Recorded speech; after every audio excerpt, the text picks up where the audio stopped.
একবার ভাবুন, আমরা কোন দেশে বসবাস করছি।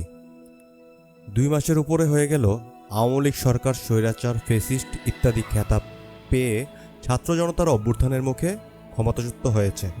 গত এই দিনগুলিতে বহু আওয়ামী লীগ সমর্থকদের ফেসবুক পোস্ট দেখেছি, কথা হয়েছে কয়েকজন সমর্থকদের সাথে, কিন্তু কাউকে বলতে শুনিনি যিনি সব কিছু মিলে খুব অনুতপ্ত।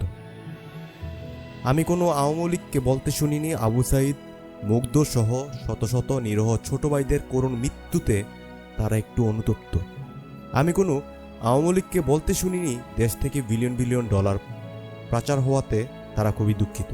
আমি কোনো আওয়ামী লীগকে বলতে শুনিনি যে বিচার বহির্ভূত গুম, খুন ও আয়নাগরে বছরের পর বছর আটকে রেখে একজন মানুষের প্রতি নির্মম অবিচার খুবই দুঃখজনক। আমি শুধু বলতে শুনেছি, দেখব ইউনূস কয়দিন দেশ চালায়।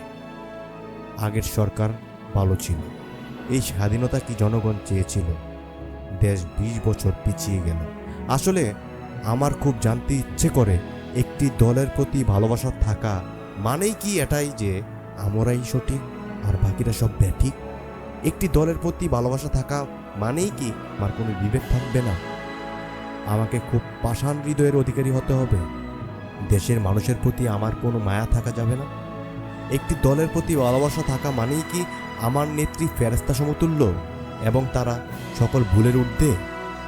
ধিক্কার ওই সমস্ত দলকানা অন্ধ বিবেকহীন রাজনৈতিক কর্মী, নেতা ও সমর্থকদের যাদের কোনো অনুশোচনা নেই এবং নেই নিজ জাতি ও দেশের প্রতি মায়া, ভালোবাসা ও আন্তরিকতা।